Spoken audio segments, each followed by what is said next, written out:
हम आकाशवाणी के ग्वालियर केंद्र से बोल रहे हैं। लीजिए अब सुनिए कोविड-19 जागरूकता पर विशेष कार्यक्रम मन में है विश्वास।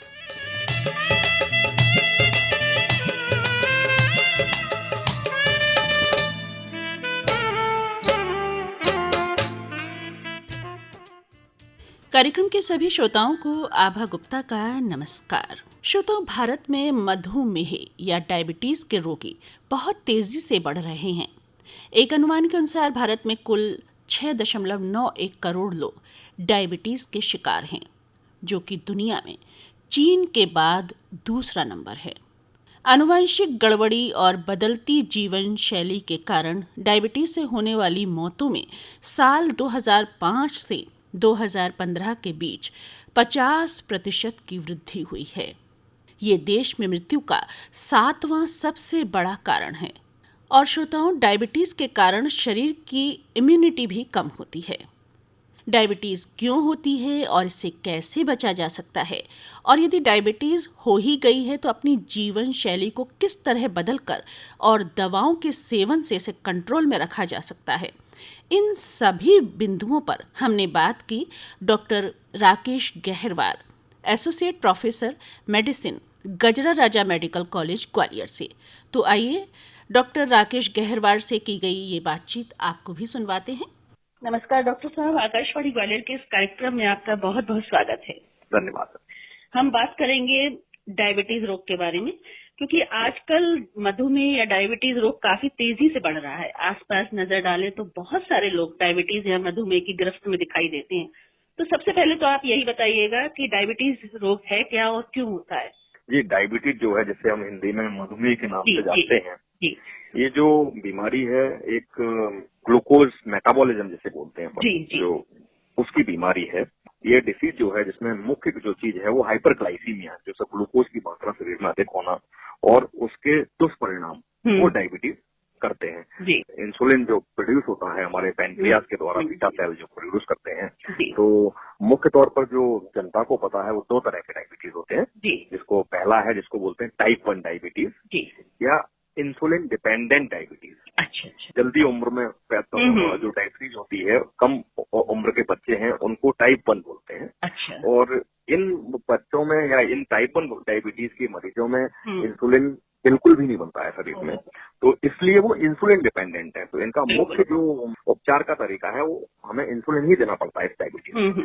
दूसरा जो ज्यादा आम डायबिटीज है उसको बोलते हैं टाइप 2 जी। इसमें भी इंसुलिन की जो है वो कम रहता है, शरीर में इंसुलिन कम बनता है और जो बनता है वो कोशिकाओं तक नहीं उसका यूज हो पाता है, जिसको बोलते हैं रेजिस्टेंस, मतलब इंसुलिन रेजिस्टेंस या टाइप 2 या नॉन इंसुलिन डिपेंडेंट डायबिटीज भी बोलते हैं। ये ज्यादातर जो मरीज है वो 35 वर्ष से अधिक से होते हैं ज्यादातर जी। और जो डायबिटीज है 100 में से 80% मरीज हमारे इसी डायबिटीज से पीड़ित है, जिसको बोलते हैं टाइप 2। और ये जो टाइप 2 डायबिटीज है इसका जो प्रेवलेंस है बहुत ज्यादा है। तो हमारे यहाँ टाइप 1 मेन जो कम उम्र में होती है, जो दुबले पतले लोगों में होती है, उसका प्रतिशत 10 से 12%। अच्छा, क्यों होती है ये डायबिटीज? दिनचर्या में कोई कमी रहती है या लाइफ स्टाइल बदल रहा है लोगों का, या तनावग्रस्त बहुत रहते हैं, या कुछ और कारण है? बहुत अच्छा प्रश्न पूछा आपने। जो टाइप 2 डायबिटीज है, नॉन इंसुलिन डिपेंडेंट डायबिटीज है, ये दिनचर्या से बहुत इसका तालमेल है। अगर मोटापा है जैसे जिनका नियमित दिनचर्या नहीं है, जो नियमित व्यायाम नहीं करते हैं, खाने में फैट कंटेंट जिनका ज्यादा है और वो नियमित व्यायाम नहीं करते हैं, जिनकी जीवन शैली अनियमित है, और उन मरीजों में इस टाइप 2 डायबिटीज को होने की संभावना बहुत ज्यादा होती है। जी। और आनुवंशिकता भी इसमें काम करती है, हेरिडिटी? हेरिडिटी बिल्कुल काम करती है। जिन मरीजों के फर्स्ट डिग्री रिलेटिव्स, पेरेंट्स से फर्स्ट डिग्री रिलेटिव्स है, उनमें आनुवंशिकता बहुत काम करती है और उनमें जो डायबिटीज होने की संभावना है वो काफी गुना ज्यादा रहती है। जी। अक्सर लोग ये कहते हैं शक्कर कम खाओ नहीं तो डायबिटीज हो जाएगी। तो इसको हम ऐसा नहीं कह सकते। एक बार डायबिटीज हो जाती है उसके बाद हमको शक्कर का जो सेवन है वो नियंत्रित रूप से करना है। ऐसा नहीं कि डायबिटीज शक्कर खाने से होती है, ये बिल्कुल भ्रांति है। जी बिल्कुल, लेकिन जिनको डायबिटीज होती है उन्हें शक्कर से या मीठे से परहेज करना चाहिए, क्योंकि ग्लूकोज आउटपुट अपने को नियंत्रित रखना है, इसलिए उसको उस तरह का पदार्थों का सेवन मना करते हैं। एक बार ये भी है कि अगर डायबिटीज अपने नियंत्रण में है तो हम जैसे फ्रूट्स हैं, फल कोई डायबिटीज को वो नहीं करेंगे, क्योंकि जो फलों का जो फ्रक्टोज है वो नुकसान नहीं करता है, क्योंकि वो नेचुरल शुगर है इसलिए। अननेचुरल से वो फ्रक्टोज। फलों में फाइबर कंटेंट बहुत ज्यादा होता है, वो भी आपके शरीर के लिए स्वास्थ्यप्रदक होता है। जी, तो जो टाइप 2 डायबिटीज की बात हम करेंगे यहाँ ज्यादातर, क्योंकि ज्यादातर लोगों में यही होती है। 80% मरीज हमारे टाइप 2 डायबिटीज। तो इसके लक्षण क्या होते हैं, किस तरह से समझ में आता है कि? देखिए, जो लक्षण वाले डायबिटीज हैं वो ज्यादातर लक्षण टाइप 1 डायबिटीज में ज्यादा होते हैं। और मुख्य रूप से जो डायबिटीज के जो लक्षण होते हैं वो होते हैं पेशाब का बार बार आना, भूख ज्यादा लगना, प्यास ज्यादा लगना, और टाइप 2 वालों में जो होते हैं वो एक तो जल्दी थकान का महसूस होना, बिना किसी कारण कमजोरी महसूस होना, और महिलाओं में अक्सर देखने को मिलता है वो है कहीं भी दर्द होना।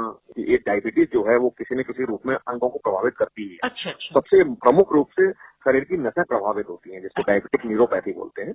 और उसका एक मुख्य लक्षण है कि कहीं भी शरीरों में दर्द होना, हाथ पैरों में सुन्नपन, झुनझुनी टाइप का सेंसेशन आना, ये मुख्य लक्षण है इस तरह के होते हैं। एक बार यदि व्यक्ति को डायबिटीज डायग्नोस हो जाती है जी, तो वो ठीक नहीं होती है, केवल कंट्रोल किया जा सकता है उसे। किसी व्यक्ति को जो डायबिटीज जब होती है, जब एक तय मात्रा से अधिक जो बीटा सेल्स हैं पैनक्रियास के वो समाप्त हो जाते हैं जी। और अगर हम रेगुलर चेकअप ना कराएं तो ज्यादातर मरीज जो 50% मरीज होते हैं वो पहली बार हमारे इंसिडेंटल कोई लक्षण नहीं होता और तब हमको पता चलता है डॉक्टर के पास चेकअप पे आते हैं। तो विडम्बना ये है कि कई वर्ष तो ऐसे ही बीत जाते हैं जब तक मरीज को कोई लक्षण नहीं होता है। और ये मीडियन ये है 7 साल, जो लिटरेचर जो बोलता है कि 7 साल के बाद ही कई मरीजों में लक्षण आते हैं, तब तक बहुत देर हो जाती है, तब तक बीटा सेल्स ऑलरेडी बहुत डिस्ट्रक्ट हो जाते हैं, बीमारी जो है नसों में तनाव और ये सब आने ही लगता है उन मरीजों में। तो डायबिटीज एक बार हो जाए तो उसके लिए अपने को नियमित रूप से दवाई लेना,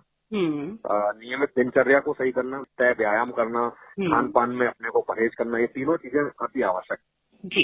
एक तरह से ये साइलेंट दुश्मन है, ये कह सकते हैं। एक साइलेंट किलर है। और हमारे भारतवर्ष में करीब अभी 80 मिलियन लोग इस डायबिटीज से प्रभावित है।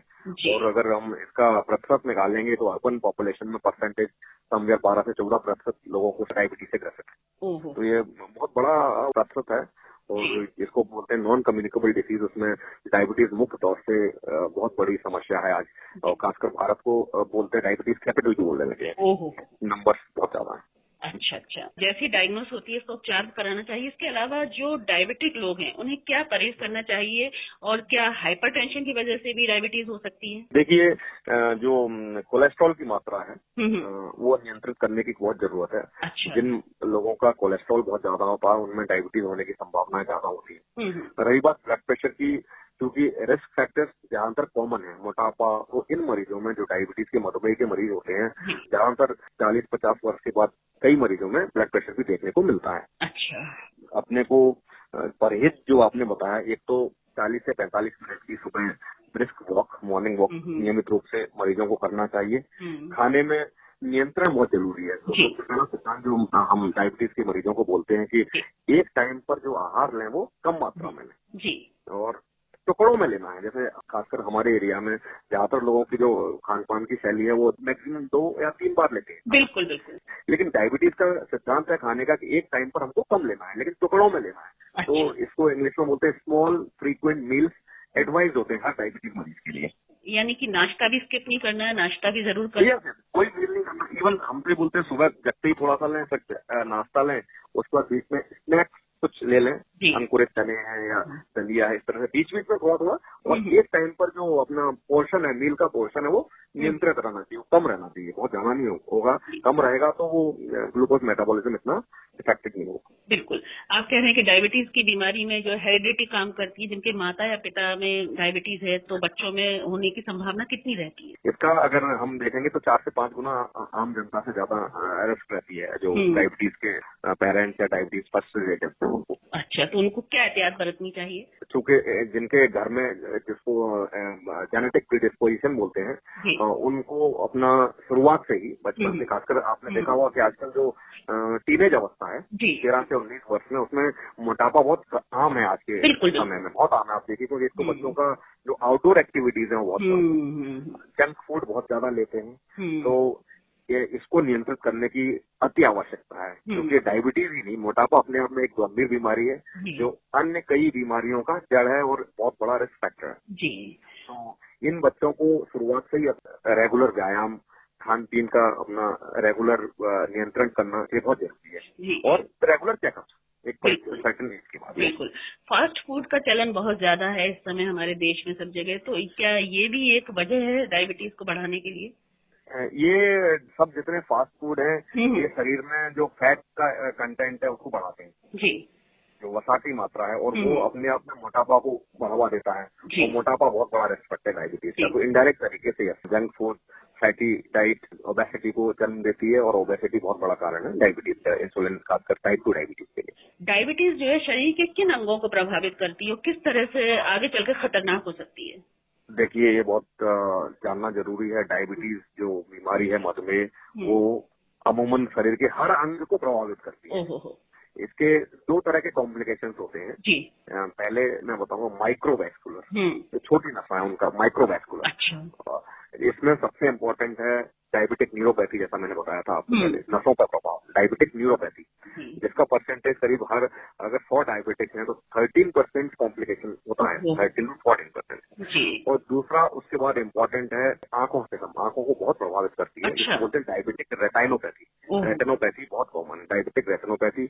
और तीसरा इम्पोर्टेंट माइक्रोवैस्कुलर कॉम्प्लिकेशन होता है गुर्दा से संबंधित, जिसको बोलते हैं डायबिटिक किडनी से संबंधित, जिसको बोलते हैं डायबिटिक नेफ्रोपैथी। नेफ्रॉन्स को, गुर्दे को। तो ये मुख्य तीन जो माइक्रोवैस्कुलर कॉम्प्लिकेशन है वो है, एक आंख से संबंधित जिसको डायबिटिक रेटिनोपैथी बोलते हैं, दूसरा नसों से संबंधित जिसको डायबिटिक न्यूरोपैथी बोलते हैं, और तीसरा किडनी से संबंधित डायबिटिक नेफ्रोपैथी। और जो मुख्य ऑर्गन है जिसको मैक्रोवैस्कुलर कॉम्प्लिकेशन, इन मरीजों में हृदय संबंधी रोग होने के बहुत ज्यादा, खासकर जो कोरोनरी आर्टरी डिसीज है जिसको हम अपन हार्ट अटैक बोलते हैं, उसके होने की संभावना ज्यादा रहती है डायबिटिक मरीजों में तो आम पॉपुलेशन के बजाय। दूसरा ब्रेन, जिसको बोलते हैं स्ट्रोक, जो लकवा है, इन मरीजों में हार्ट अटैक, ब्रेन अटैक, जिसको कॉमनली लकवे को जो इंग्लिश में अपन सेरेब्रोवैस्कुलर एक्सीडेंट या ब्रेन अटैक बोलते हैं, उसका संभावना बहुत ज्यादा है। दूसरा ये पेरिफेरल वैस्कुलर डिसीज, जो शरीर की और धमनियां हैं उनको भी प्रभावित करता है, जो वैस्कुलेचर है, पेरिफेरल वैस्कुलर डिसीज। तो मुख्य तौर से किडनी, हार्ट, ब्रेन, न्यूरोपैथी, आंखों से संबंधित। तो अमूमन हम देखेंगे कि शरीर के जो जितने मुख्य अंग हैं वो सब प्रभावित डायबिटीज के कारण होते हैं, अगर हम नियंत्रण में नहीं रखेंगे। जी, यानी कि शरीर के सभी महत्वपूर्ण अंगों को डायबिटीज प्रभावित करती है। आंखों की देखने की शक्ति जा सकती है, रादर अंधेपन का एक बहुत बड़ा कारण है डायबिटिक रेटाइनोपैथी। तो हम डायबिटीज का जो भी मरीज आ रहा है उनको सलाह देते हैं कि समय समय पर अपना आंखों का चेकअप जरूर कराएं। एक बार नियंत्रित हो जाती है तो एनुअल चेकअप बोलते हैं कि एनुअली साल में एक बार आंखों का चेकअप बहुत जरूरी होता है डायबिटीज के मरीजों को, जिससे हम जो रेटाइनोपैथी है वो उसको अर्ली स्टेज में पकड़ पाए और उसका उपचार संभव हो। अच्छा, डायबिटीज के जो रोगी होते हैं क्या उनमें मोतियाबिंद भी कम उम्र में ही आ जाता है? मोतियाबिंद का इंसिडेंस हो सकता है, लेकिन ऐसी स्टडीज बहुत कम है जिसमें मोतियाबिंद का वो हो। मेनली रेटाइना को प्रभावित करता है, इसका जो भाग रेटाइना पार्ट होता है उसको प्रभावित करती है डायबिटीज, डायबिटिक रेटिनोपैथी बोलते हैं इसको, मैंने बताया था। अच्छा, डायबिटीज जिनको है उनको अपना बहुत ध्यान रखना चाहिए। नियमित चेकअप कई जांचें, जैसे हार्ट से संबंधित, किडनी से संबंधित, आंखों से संबंधित, जैसे मैंने आपको बताया। इवन डायबिटीज के मरीजों को अपना जो फुट है उसकी भी केयर की बहुत, क्योंकि नसों में प्रभावित हो जाती है तो कई बार डायबिटिक फुट जो बोलते हैं, जिसमें अल्सर्स वगैरह होने लगते हैं, तो अपने पैरों का चेकअप और न्यूरोलॉजिकल एग्जामिनेशन, तो ये ज्यादातर जो चेकअप्स हैं बहुत जरूरी है मरीज को कॉम्प्लिकेशन से बचाने के लिए। जी। कई बार ये भी देखने में आता है कि जो डायबिटीज के रोगी होते हैं उनका यदि कोई घाव हो जाता है, जख्म हो जाता है, तो वो जल्दी नहीं भरता है, ऐसा है क्या? ऐसा है, जब भी शरीर में ग्लूकोज की मात्रा होती है, हाइपरग्लाइसीमिया बहुत बड़ा रिस्क फैक्टर होता है, तो घाव जो भरने की, खासकर होता क्या है कि सब मरीजों की जो इम्यूनिटी जिसे बोलते हैं, हाँ जी, रोग प्रतिरोधक क्षमता, किसी भी रोग से लड़ने की क्षमता है, तो वो बहुत कम हो जाती है। डायबिटीज एक इम्यूनो कॉम्प्रोमाइज स्टेट है, तो इसलिए इन मरीजों में चाहे वो चोट हो, चाहे कोई इन्फेक्शन हो, रादर कोई भी इन्फेक्शन हो, चाहे निमोनिया हो, चाहे वो घाव हो, ये अगर शुगर नियंत्रित नहीं होगी अपनी डायबिटीज, तो इसमें समय भी लगेगा और घाव अच्छे से भरते भी नहीं है अगर डायबिटीज कंट्रोल नहीं होगा। अच्छा। इम्पोर्टेंट मैनेजमेंट है इन्फेक्शन और डायबिटिक फूड के लिए कि जो अपना ग्लाइसेमिक स्टेटस है या ब्लड शुगर लेवल्स नियंत्रित रहेंगे तो दवाई इन्फेक्शन है या घाव है ठीक होने की संभावना रहेगी। अच्छा, तो जैसे कि डायबिटीज के जो रोगी हैं वो रोजाना तो पैथोलॉजी लैब में जाकर चेकअप करा नहीं सकते, टेस्ट करा नहीं सकते, तो घर में ही वो इसको किस तरह से टेस्ट कर सकते हैं? हाँ, इसको बोलते हैं SMBG, self monitoring of blood glucose. जो डायबिटीज के मरीज हैं उनको हम चिकित्सक यही सलाह देते हैं कि रोज पैथोलॉजी पे जाने की जरूरत नहीं पड़ती है, सही कह रही हैं आप। नियमित रूप से घर पर ही इसका हम मॉनिटरिंग कर सकते हैं ग्लूकोमीटर के माध्यम से, जिसको बोलते हैं SMBG, self monitoring of glucose, blood glucose. और वो नियमित घर पे लोग करते हैं जो हमारे ज्यादातर डायबिटीज के मरीज हैं जिनको इस चीज की समझ है। और जो नियमित चेकअप बता रहा हूँ एक अवधि होती है कि जैसे आंखों का चेकअप प्रतिवर्ष, किडनी का टेस्ट हर 6 महीने में, तो ये हर कुछ 6 महीने में, कुछ एनुअली, और बाकी ब्लड शुगर चेकअप्स नियमित अपने चिकित्सक से परामर्श ये नियमित करना है। जी बिल्कुल। डायबिटीज महिलाएं पुरुषों में किसको ज्यादा प्रभावित करती है? डायबिटीज देखिए दोनों को ही प्रभावित करती है जी, महिलाओं को और पुरुषों को। पुरुषों का थोड़ा ज्यादा परसेंटेज होगा। जो भी फिजिकल इनएक्टिविटी रहेगी, उनकी लाइफस्टाइल सेडेंटरी है, जिनमें मोटापा है, उन सब में ये रिस्क है इर्रेस्पेक्टिव ऑफ जेंडर। जी। अच्छा, कई बार कम उम्र में महिलाओं को डायबिटीज देखने में आती है, गर्भवती होती है उस समय भी कई बार वो डायबिटिक होती हैं। इसको बोलते हैं जो प्रेगनेंसी के दौरान डायबिटीज होती है, ये भी बहुत बड़ा डायबिटीज का कारण है, जिसको बोलते हैं जेस्टेशनल डायबिटीज मेलाइटस। जी। गर्भवती महिलाएं में डायबिटीज होती है और ये डायबिटीज, जेस्टेशनल डायबिटीज गर्भ के जो प्रेगनेंसी के बाद ज्यादातर महिलाओं में ब्लड शुगर कंट्रोल आ जाती है। अच्छा।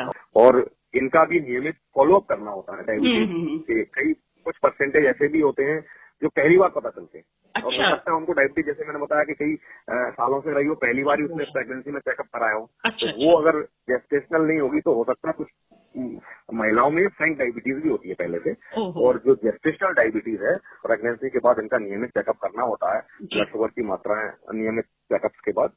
तो जेस्टेशनल डायबिटीज एक बहुत बड़ा कारण है डायबिटीज का अपने इंडिया। और ये वाली डायबिटीज जो है, जो गर्भस्थ शिशु है, उसको भी नुकसान पहुंचा सकती है? तो अगर नियंत्रित नहीं करेंगे उस टाइम पर डायबिटीज को, तो गर्भस्थ शिशु को हानिकारक कई चीजों में होती है। ग्लोबल मैक्रोस्मिया, जो प्रेगनेंसी है वो इतनी इवेंटफुल रहेगी कि कई बार प्रॉब्लम्स के सामना करना पड़े। जो बच्चा पैदा होगा वो भी पूरी तरह स्वस्थ नहीं होगा। यस, उसमें भी रिस्क रहेगी और पूरी तरह स्वस्थ नहीं होगा और कई बीमारियों का उसको खतरा ज्यादा रहेगा। तो जो गर्भवती महिलाएं हैं उनको भी डायबिटीज का चेकअप तुरंत कराना चाहिए, जरूरी है? नियमित कराना चाहिए जेस्टेशनल डायबिटीज के लिए। अच्छा, हाइपोथायराइडिज्म जो है वो महिलाओं में देखने में बहुत आता है, खासकर डिलीवरी के बाद में। तो हाइपोथायराइडिज्म और डायबिटीज का भी कोई रिलेशन है क्या? देखिए, हाइपोथायरॉयडिज्म तो वैसे भी महिलाओं में ही ज्यादा, थायराइड डिसऑर्डर महिलाओं में पुरुषों के कंपैरिजन में महिलाओं में ही ये ज्यादा होती है। जो हाइपोथायरॉइड का प्रेवलेंस बहुत ज्यादा है महिलाओं में।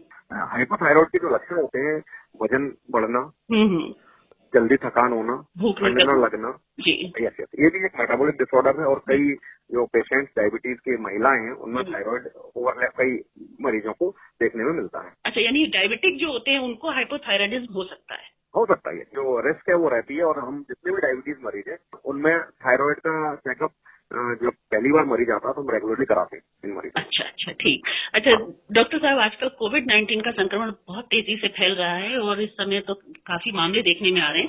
तो ऐसा कहा जाता है विशेषज्ञों के द्वारा, डॉक्टर्स के द्वारा, कि जो डायबिटीज के रोगी हैं या दमा के रोगी हैं उन पर ये वायरस ज्यादा घातक प्रभाव डालता है। तो इस बारे में थोड़ा सा बताइए हमारे श्रोताओं को। कोविड आज के समय की वैश्विक महामारी है। जी बिल्कुल। और हम जो मरीज देख रहे हैं कोविड-19 के इन्फेक्शन के, और जिनमें ये रोग गंभीरता ले रहा है, संक्रमण जो है गंभीर रूप ले रहा है, उनमें ज्यादातर मरीजों में हमको कुछ न कुछ कोमॉर्बिडिटी मिल रही है। उसमें मुख्य जो कोमॉर्बिडिटी है वो डायबिटीज मेलाइटस है। ज्यादातर जो गंभीर रोगी हैं उनमें डायबिटीज होने की संभावना बहुत ज्यादा है। अगर हम ऐसा कहें कि डायबिटीज के पेशेंट्स में कोविड का संक्रमण घातक रूप लेता है, उसका रीजन है कि एक तो डायबिटीज, मैंने बताया था कि ऐसी स्टेट अवस्था होती है जहां शरीर की जो रोग प्रतिरोधक क्षमता है वो कम होती है, यहाँ वही काम कर रहा है। तो डायबिटीज के मरीजों में जो कोविड है वो गंभीर निमोनिया का रूप, गंभीर संक्रमण का रूप लेता है। और इन मरीजों में जो डिक्लाइन जिसको कहेंगे, रैपिड डिक्लाइन होता है संक्रमण का।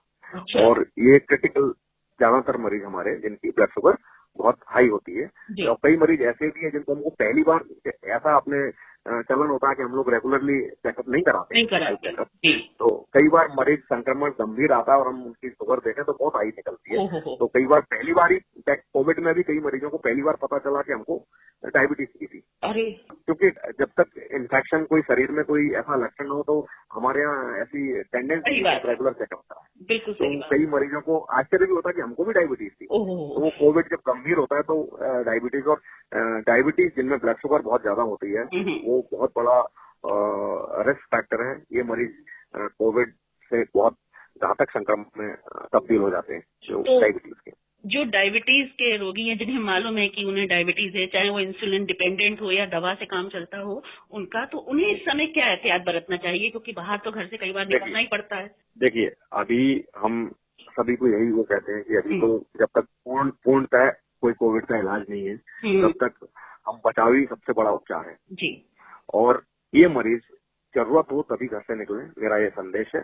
और जब भी निकले तो मास्क को पूरी तरह अच्छे से लगाएं। कहीं ऐसा ना हो कि नाक से नीचे मास्क, कई लोग मैं देखता हूँ कि मास्क लगाते जरूर है, कहीं मुंह पे लगा हुआ है, कहीं ढीला है मास्क। तो प्रॉपर मास्क का यूज बहुत जरूरी है इन सब मरीजों को। जब जरूरत हो तभी निकलें, भीड़ भाड़ वाली जगहों पे ना जाएं जी। यही बचाव का कारण है जी। और अपनी डायबिटीज को कंट्रोल में रखें, नियमित रूप से कंट्रोल में रखें, नियमित दवाई लें और नियमित खान पान का संतुलन रखें और व्यायाम, मॉर्निंग वॉक करें। अच्छा डॉक्टर साहब, एक बात और पूछना चाहूंगी कि जब ये डायबिटीज जो है काफी पुरानी हो जाती है, 8-10 साल के बाद, तो कहते हैं कि खतरनाक होने लगती है। देखिए, खतरनाक कहना थोड़ा सा गलत शब्द होगा, लेकिन जैसे जैसे डायबिटीज का समय बढ़ता जाता है तो वही मैंने बताया कि जैसे ही आपको डायबिटीज का पता चलता है, एक तो रेगुलर चेकअप कराएं, एकदम जल्दी डिटेक्शन कराएं। मैंने बताया कि कई मरीज, आधे से ज्यादा मरीजों को पहली बार जब डॉक्टर अपने उसके डिटेक्शन करता है, इंसिडेंटली सब पता चलता है। तो अर्ली डिटेक्शन बहुत जरूरी है इसमें। अगर हम कर सकते हैं समुदाय में स्क्रीनिंग जिसे बोलते हैं तो बहुत बेहतर होगा। फिर सभी हेल्दी उसकी अपन ब्लड शुगर जांचें, स्क्रीनिंग जिसे बोलते हैं, पॉपुलेशन बेस्ड स्टडी, तो जल्दी पता चले, अर्ली डिटेक्शन। और पता चल गया है तो हमको बचाव, अपने खान पान का नियंत्रण और नियमित दवाएं, नियमित चिकित्सीय परामर्श बहुत जरूरी है किसी भी डायबिटीज मरीज के लिए। अगर ये रहेगा तो खतरनाक नहीं होगी। मेरा मतलब कहने का ये है कि डाइट, एक्सरसाइज, ड्रग्स और नियमित कंसल्टेशन अपने डॉक्टर से कर रहे हैं, उनकी डायबिटीज खतरनाक नहीं होती। ज्यादातर मरीज नियंत्रण में ही रहते हैं जी। यानी कि जो डायबिटीज के रोगी हैं, अगर वो डॉक्टर के परामर्श के से चलते हैं और दवाएं नियमित लेते हैं तो डायबिटीज के साथ एक बेहतर जीवन बिता सकते हैं। यस, बिल्कुल। और इसको हम बोलते भी हैं, इट्स क्रॉनिक मैनेजेबल इलनेस। नियमित अपना ध्यान रखेंगे वो बिल्कुल हम और आपकी तरह ही स्वस्थ रहेंगे। चलते चलते बस आपसे थोड़ा सा ये जानना चाहूंगी कि डायबिटीज हो ही नहीं तो किस तरह की दिनचर्या एक व्यक्ति को रखनी चाहिए? सबसे इम्पोर्टेंट है अपनी हम दिनचर्या को, जीवन शैली को नियमित करें जी। खाने पीने का विशेष ध्यान रखें जी। डाइट में फैट का इंटेक कम रखें, मोटापा न हो इसके लिए नियमित व्यायाम करें और जो फैटी डाइट है, ऑयल्स हैं, इनको कम रखें जी। और अपने रेगुलर मेडिकल चेकअप्स हैं वो भी नियमित कराएं। बिल्कुल। तो डॉक्टर राकेश गहरवार जी, आपने समय निकाला और आप हमारे कार्यक्रम से जुड़े और बहुत महत्वपूर्ण जानकारी आपने मधुमेह या डायबिटीज पर हमारे श्रोताओं को दी। इसके लिए आपको बहुत बहुत धन्यवाद। नमस्कार। तो श्रोताओं, अभी आप सुन रहे थे डॉक्टर राकेश गहरवार से की गई ये बातचीत। कोविड-19 पर जागरूकता का ये विशेष कार्यक्रम प्रसारित हो रहा है आकाशवाणी के ग्वालियर केंद्र से। दोस्तों, करीब 6 महीने हो चुके हैं छोटे बच्चों के स्कूल बंद हैं। बच्चे घर में ही हैं, ऑनलाइन स्टडी कर रहे हैं। पढ़ाई का तो नुकसान खैर नहीं हो रहा है, लेकिन बच्चे अपने बचपन को भरपूर नहीं जी पा रहे हैं। हम उम्र बच्चों के साथ क्लास में शरारत करते हुए पढ़ना, गपशप और साथ साथ टिफिन खाना अब बच्चे बहुत मिस कर रहे हैं। ऐसे में बच्चे चिड़चिड़े भी हो रहे हैं, वज़न भी बढ़ रहा है, क्योंकि बच्चों का खेलकूद और उनकी शारीरिक गतिविधियां ना के बराबर हैं। ऑनलाइन क्लासेस के अलावा भी बच्चे अमूमन स्क्रीन पर ही बने रहते हैं। कभी मोबाइल फ़ोन पर गेम खेलते हैं तो कभी टीवी पर कार्यक्रम देखते हैं। मना करने पर चिड़चिड़ाते हैं, जिद करते हैं। ऐसे में माता पिता और ख़ासकर माँ का दायित्व तो बहुत बढ़ जाता है। बच्चों के साथ बच्चे बनकर खेलें। नए नए खेल रोज़ाना खोजने होंगे। मोबाइल फ़ोन या टीवी से उनका ध्यान बटाना होगा, ना कि डांटने या पीटने से काम चलेगा, क्योंकि डांटने और पीटने से बच्चा चिड़चिड़ा और ज़िद्दी बनेगा। एक तरह से ये माता पिता की परीक्षा है कोविड-19 के संक्रमण काल में। बाहर खेलने बच्चों को नहीं भेज सकते तो घर के लॉन में, बिल्डिंग की पार्किंग में या छत पर खुद बच्चों के साथ जाकर खेलें, क्योंकि छोटे बच्चों को वहाँ अकेला नहीं छोड़ा जा सकता है। बच्चों के साथ बच्चे बनकर जब घर के बड़े खेलेंगे तो निश्चित ही बच्चों को बहुत आनंद आएगा। बच्चे तो बोरियत की वजह से मोबाइल फ़ोन पकड़ते हैं या लगातार टीवी देखते हैं और धीरे धीरे फिर उन्हें ये आदत पड़ जाती है। बच्चों की दिनचर्या पर भी नज़र रखिए कि बच्चा चाहे जब न सो जाए, रात को देर तक न जागे। रात को जल्दी सोने और सुबह जल्दी जागने की बच्चों की आदत बनाए रखिए, जैसा कि विद्यालय जाने के समय थी। घर के छिटपुट काम भी बच्चों से करवाए जा सकते हैं। इससे उन्हें आत्मनिर्भर बनने में भी मदद मिलेगी, साथ ही उनका आत्मविश्वास भी बढ़ेगा। उनमें सहयोग की भावना भी विकसित होगी। छोटे बच्चे सेल्फ स्टडी बहुत ज़्यादा नहीं कर सकते हैं, इसलिए उन पर पढ़ने के लिए बहुत ज़्यादा जोर मत डालिए। ऑनलाइन क्लासेस में यदि बच्चे को कुछ समझ में नहीं आ रहा है तो उसकी मदद कीजिए, उस पर झल्लाइए मत, उसे डांटिए मत। तो थोड़ा सा यदि हम ध्यान रखेंगे तो हमारे घर की रौनक ये बच्चे हंसते मुस्कुराते रहेंगे, खेलते कूदते रहेंगे। चलते चलते एक और महत्वपूर्ण चर्चा आपसे करना चाहेंगे। यदि आप ईयरफोन अधिक इस्तेमाल करते हैं तो हर घंटे में 10 मिनट के लिए इसे ज़रूर निकालें, नहीं तो कान में दर्द होगा और सुनने की क्षमता भी घट सकती है। जी हाँ, ईयरफोन का इस्तेमाल आजकल सभी बहुत ज़्यादा करते हैं, मैं भी करती हूँ। और यदि आप इस समय ये कार्यक्रम अपने मोबाइल फ़ोन पर सुन रहे होंगे, न्यूज़ ऑन AIR ऐप पर, तो भी ईयरफोन का इस्तेमाल कर रहे होंगे। ईयरफोन का इस्तेमाल कर रहे हैं तो गैजेट का वॉल्यूम 40% तक ही रखें। इस्तेमाल करने से पहले ईयरफोन को सैनिटाइज़र से साफ़ करना न भूलें। ईयरफोन को लंबे समय तक इस्तेमाल करने का जो ट्रेंड है वो इस समय बढ़ रहा है और बहुत ज़्यादातर लोग इसे गले में पहने हुए दिख जाते हैं और घंटों गाना सुनते हैं या फिल्म देखते हैं। तो ऐसा नहीं करना है। यदि आपको फिल्म देखना भी है, गाना सुनना भी है, तो बीच बीच में ब्रेक लेते रहिए। तो दोस्तों, कुछ बातें हैं, यदि हम इनका ध्यान रखेंगे तो हमारे सुनने की क्षमता बनी रहेगी और हमारा काम भी चलता रहेगा। और एक बात और है कि हमेशा ईयरफोन अच्छी कंपनी का ही इस्तेमाल करें, ताकि सुनने की क्षमता पर उसका असर ना हो, कानों में दर्द ना हो। और ख़ास बात एक और ये है कि सड़क पर चलते वक्त कभी भी ईयरफोन का इस्तेमाल ना करें, क्योंकि इससे आप आसपास का शोर या आसपास की गतिविधियों को नहीं सुन पाएंगे और दुर्घटना की संभावना बढ़ जाएगी। तो दोस्तों, खुद भी खुश रहिए और घर के बच्चों को, बुजुर्गों को भी खुश रखिए। जहाँ तक संभव हो घर में ही रहिए और सुनते रहिए आकाशवाणी के कार्यक्रम। अब अनुमति दीजिए आभा गुप्ता को। नमस्कार।